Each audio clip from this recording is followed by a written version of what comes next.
Pada tahun 1915, Suara Muhammadiyah memulai penerbitan majalah di masa yang tidak mudah.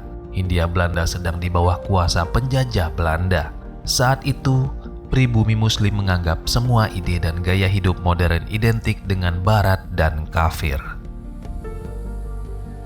Penerbitan Suara Muhammadiyah mencerminkan gerakan kemajuan dalam Muhammadiyah karena pengelolaannya membawa ciri-ciri intelektual modern.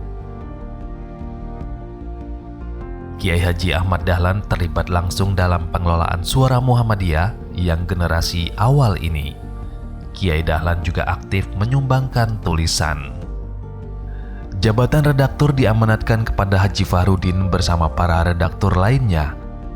Suara Muhammadiyah yang berdiri 13 Agustus 1915 ditugaskan dalam bidang literasi memotivasi pembacanya untuk maju. Di era 1920-an, Suara Muhammadiyah mengadopsi bahasa Melayu sebagai wujud dukungan terhadap emansipasi pribumi dan sikap anti-kolonialisme Belanda. Tidak hanya menggunakan bahasa Melayu, kata Indonesia sebagai kata ganti Hindia Belanda sudah ditemukan dalam Suara Muhammadiyah tahun 1924. Tahun 1965, lahir Suara Muhammadiyah model baru yang dipimpin oleh Kiai Haji Farid Ma'ruf. Kemudian pada tahun 1973 dilanjutkan Haji Ahmad Basuni memulai mengusahakan kantor baru yang mandiri sebagai basis kemajuan literasi. Pada era ini, Buya Safi Ma'arif mulai bergabung di Suara Muhammadiyah dan bertugas sebagai korektor. Suara Muhammadiyah sukses bertahan di setiap zaman dengan tantangannya masing-masing. Suara Muhammadiyah di bawah pimpinan Didik Sudjarwo mendirikan toko Suara Muhammadiyah yang tidak hanya menyediakan buku-buku Muhammadiyah, juga aksesoris dan batik Muhammadiyah. Selain itu, Suara Muhammadiyah juga mengembangkan toko Suara Muhammadiyah daerah guna mendekatkan produk Suara Muhammadiyah pada warga Muhammadiyah di daerah.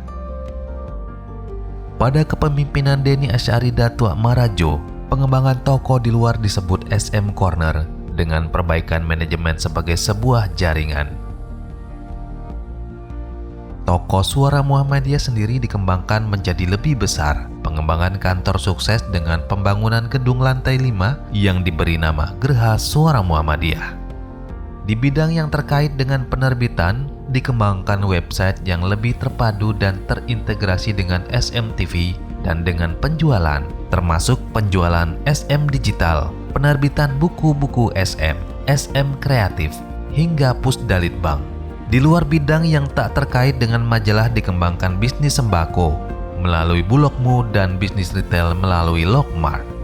Selain itu, pengembangan ekspedisi SM Logistik, pariwisata SM Tour and Travel, dan hotel SM Tower and Convention. Di era baru ini, Suara Muhammadiyah menghadapi tantangan revolusi teknologi dan media. Digitalisasi telah memaksa banyak media cetak untuk berhenti. Namun Suara Muhammadiyah masih menolak mati.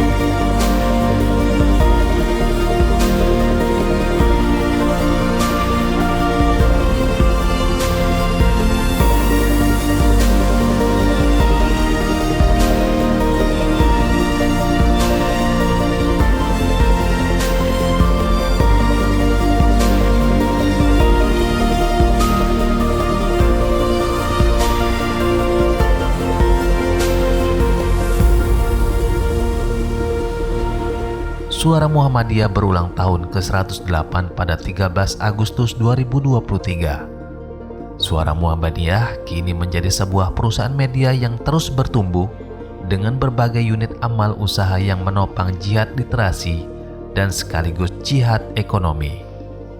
Suara Muhammadiyah telah cerah gemerlapan setelah mengusir kabut hitam.